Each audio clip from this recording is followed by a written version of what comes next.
Hello and welcome back to the Avengers Reserve podcast, episode 14. I'm delighted, as always, to be joined by Sad Boy Care. How you doing today, Care? I'm good. I'm very, very tired, but I'm okay. How are you? Yeah, I'm good. I haven't been doing night shifts like you, so I can completely understand why you'd be tired. Yeah. Thank you, as always, for sitting down and agreeing to do these with me. Obviously, time differences and things like that can be a little bit tricky, but overall, enjoying your time at Disney now? Yeah, I'm having a good time. I have only gone to the parks once, but I also I don't understand how people can do it on their day off. Like, I need to take a nap and just chill out, hang out at the pool. I cannot be running around on my days off because I'm so tired. Yeah.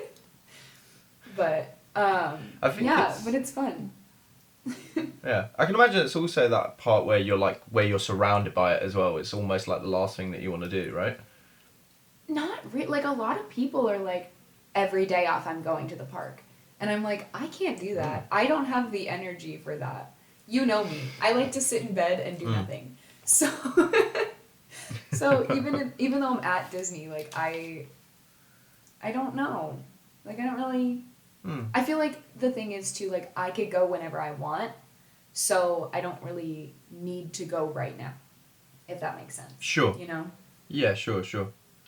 I'm sure know. you'll get a chance to. Yeah, I mean, yeah, you've got plenty of time to really do it, right? So yeah.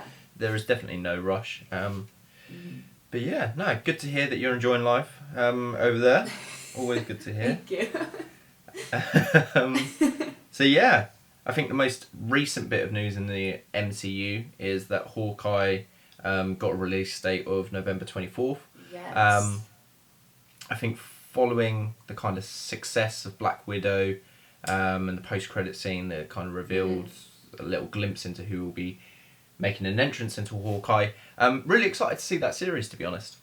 Yeah, me too. I'm I don't know. I was a little bit nervous about it when I saw the cast, just because... But I'm sure that Marvel will pull it out, because they always do. Yeah. It'll be really good. Well, I was trying to think about this, because I remember not necessarily outright thinking it about the Falcon and the Winter Soldier, but I was just kind of, before you kind of know that Zemo's going to be making an appearance and things like that, but there wasn't really too much to kind of go off the cast of Falcon and the Winter Soldier, other than the Falcon and the Winter Soldier. You're kind of who's going to be around there.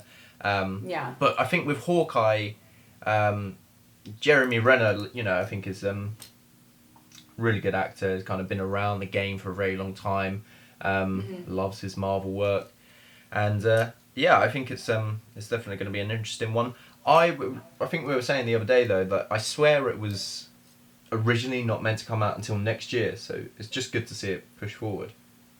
I don't know. I don't think I ever really had a release date in my head, but I always thought it was going to be... if I did have to think about it, I probably thought it was going to be, December. Because I knew it was going to be before Doctor Strange. But... Yeah. So, being late November, it doesn't really, change much in my head. But I know you were thinking it was supposed to be, months later. I thought it was going to be a while away. Yeah. I don't know. I guess it's partly because, I mean, we are going back a while now, but it was before they'd even started shooting and things like that. So I was like, oh, they haven't started shooting. It's not going to be out for a long time. Now they're wrapped up a few weeks back, and they're just going through the whole sort of editing and what's called post-production process, which is now I think it's brilliant, because we're going to end up with 4-5 series maybe from Marvel. I think so. You got WandaVision, you got Falcon and Winter Soldier, Loki, What If, and Hawkeye, which is brilliant. I think it's absolutely brilliant for. That's a lot. Yeah. But I'm hoping that it lives up to the hype that all of the other ones have set for it, and I'm sure it will. Because it's Marvel and they never do anything half-assed, but. Yeah. I don't know what to expect. Well, so. I just think that they just keep getting better and better, because it's just kind of building up more and more. Really intrigued, obviously, about what's going to happen in What If, which we're going to touch on in a little bit. But yeah, I think, it's all kind of moving towards that picture, and it makes sense that we're kind of getting 5 different series, which, I think is unheard of almost for, something that big of a scale. You kind of look at the Avengers films, they bring them out every 3 years. Just look at the generic Marvel films with, like, I would say 5 max they've probably produced in 1 year. I think even it was that usually I think like has 3. been a push. It was usually like 3. Like that's what I was thinking. Usually have one come out in sort of February, March. Summer, then you have and one November. come out in like. Yes, that's it. Yeah. Thank you. So yeah, just very much looking forward to it. Got a very interesting article sent to me in the last week, I think it was, which was talking about the Anachronauts, who are this, as far as I understand it, obviously we're not going to try and bullshit everybody and be like, we know exactly what we're talking about. It's still an entire learning process. But it's Kang the Conqueror's army. And from what I understand, it's, as he's gone through time and travelled through time, he's picked up a few very special warriors, if we can word them like that. And has kind of taken them under his wing, and then has used them to kind of plot his conquering, I suppose. And it's really going to be interesting as we've kind of, Loki has come to an end, and there's going to be different variants of Kang the Conqueror around, which one they actually fall under.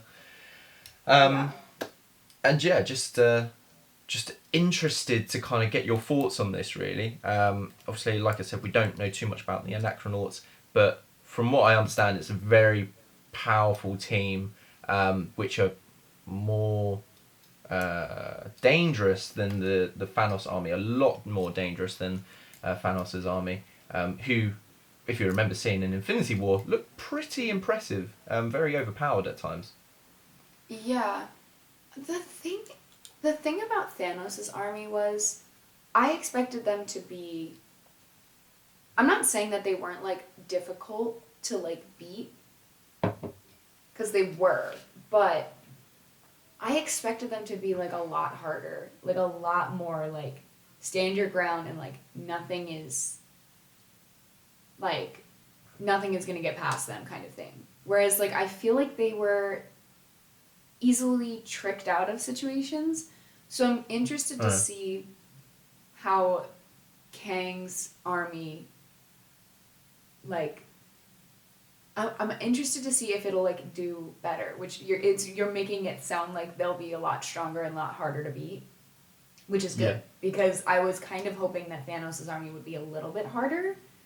I don't know. I feel like they just kind of, like, were little ducklings behind Thanos and just, like, waddled around behind him, you know? I don't know. Yeah. But I'm excited to see it. I think I see where you're coming from. Yeah, and, like, the way that you described it made me think of, like, for some reason I was thinking of, like, historical, like, warrior figures. Like, what's his name? The one in Mongolia. That was the Genghis one that I was Khan. thinking of. Yes, that was the one I was thinking of as you were saying that. So I'm, like, expecting people like that who are, like, scary historical kind of figures, or, like, based off of historical figures, who are, like, big conqueror people, warriors, you know? Yeah. Like, I don't know too much into the specific people. Like, I think I've got his name here, who's, like, the leader of the, I've forgotten the name, Anachronauts, which is Death Hunt 9000, who I have no idea who it is. But this is, again, it's going to be irritating because you still haven't seen the X-Men movies, right? No. Okay. No. So there is a very powerful mutant. You know, X-Men Apocalypse, just the film in general. And there is a guy in that film. He comes from ancient Egypt, and there's a timeline where Kang goes back to ancient Egypt to try and take control of him. Okay. And I don't think he is successful. But it's just one of them. He's basically looking for mutants, so it's another way to tie in mutants into the MCU. Okay. Yeah. And just superpowered beings, I suppose. Don't necessarily need to call them mutants. But yeah, I think there's a lot of potential. Yeah. I think Definitely. before Loki, I don't really know if we would have seen them. But do you reckon there's a potential to see the Anachronauts take place in the MCU at some point? Definitely, especially if Kang is going to be like the big boss the way Thanos was. I think they are going to have to be there. Because like if Thanos needed his little duckling army, I think that Kang is definitely going to need his army as well. So I think I'm interested to see how they like bring them in and like who they are, kind of thing. It should Little duckling army, really like that. Yeah. Cool. Kind of moving away from the Anachronauts. Even though I think that is a really good conversation point. I feel like we've covered that as best as we can. Want to obviously talk about what I just mentioned to you off screen, just because of how brilliant it was. So there's a part in both Loki and in the final episode of Loki and in the final episode of WandaVision, 27 minutes 30 seconds is where Wanda gets her full powers the same time as when the threshold is crossed in Loki. Absolutely brilliant. I thought that was fantastic how they've tied that up on purpose. Yeah. That is planning ahead to like the millionth degree. Like that is crazy. When you sent me that, I was like, oh wow, okay. They really be thinking hard about these things. Like I think that like I don't even have words. Like I just like I don't know. Just the forward thinking on that one was like, okay. And like I feel like that's something that a lot of people wouldn't notice unless they're told. Or unless they go back and watch it and like actually pay attention to that. Like it's something that could be very easily missed. So the fact that someone even like figured it out was like cool to me. That's what's so crazy about the just the fans in the MCU is that they're able to go and spot these things. There's another one which I've got to bring to you, which I just can't believe that people have been able to spot this kind of stuff. But yeah, I think it's absolutely crazy that people are able to spot it. Do you think there's any kind of truth or realism in the fact that they can happen at the same time, even though it's a bit of a tricky one to word because obviously we know that Loki and that whole scenario with Kang is outside of the timeline in one way. Do you know what I mean? It's difficult to word, but do you think there's any realism to them happening at the same time? I don't think that they would have done that on accident. That is very deliberate. Like, there's no way, like, the chances are like 1 in a million that was an accident. That those two things happened at the exact same timestamps. So I think that there is definitely a correlation between it. And like you said, like, just because we have the 2012 Loki doesn't mean that it's not all time everywhere at any point on the timeline, Yeah. So I think that it definitely means something. There's no way that it doesn't mean anything, Okay. Cool. Love it. We've just really, I don't know, shall we go on to predict? I've literally got the one theory to talk on before the what if preview, so maybe we'll just do that before we come off and we'll close off with the what if preview. Okay. So, in Loki, I don't know if you've seen, there is, it's a very split frame, but or a very small frame, sorry, that you can see someone who looks very similar to Agent Carter is arrested by the TVA agents in a Loki episode. I don't know whether you would have seen it or not. I did not notice that. Which episode was that? I don't know. I was trying to find this out because it was one of them that like I just came across. Oh, I did send it to you. It was probably like a background situation that no one was paying attention to. Yeah. It's exactly the same with like the Stan Lee cameo in the first episode, and it's really hard to notice it. But do you reckon that's a possibility? I mean, obviously we know with Loki that there's different variants of people and things like that, but Yeah. Do you reckon that's the original Agent Carter that we know, or it's a different variant of her? I think. Or is it her at all? I think that there's a possibility that that was her. Like, Mhm. I'm assuming that there's at least one variant of every single person on Earth that has, like, done something against the sacred timeline, you know? Sure. So, like, I'm not surprised that Agent Carter would have done something against the timeline because she always just, like, she wasn't, like, mischievous about it the way Loki was, but she definitely broke barriers and, like, was always testing the limits of things. So maybe she just went too far one time and it Maybe. deviated from the path, you know? Yeah. So I don't know. have never actually finished the Agent Carter series, to my knowledge, actually. So I don't know. Maybe if I go back and watch that, maybe there's something that can kind of stem off some kind of thoughts. Maybe. I think the only, although it doesn't make sense, there have been a couple of people who have kind of pointed out that obviously Cap at the end of Endgame goes back in time for Agent Carter, so maybe that's a potential point where the TVA agents pick her up. But yeah, it just doesn't make sense because it's Cap's decision to do so, not Agent Carter's. Well, maybe she rejected him or something. Yeah. When he came back, you know? That could be You never it. know. Yeah.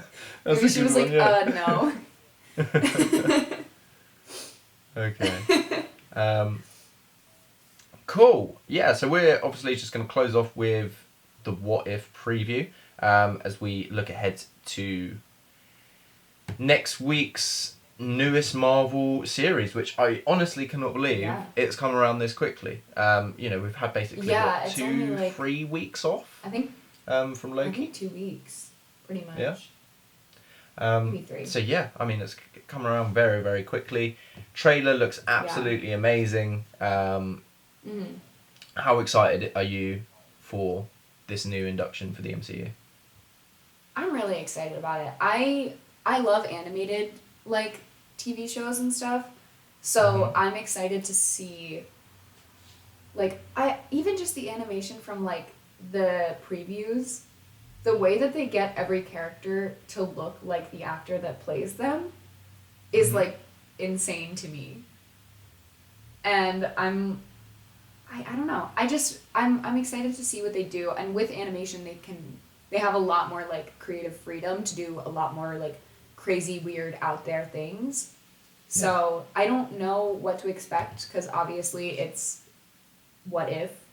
So it could be literally anything. But I'm also excited to see the, like, what's it called?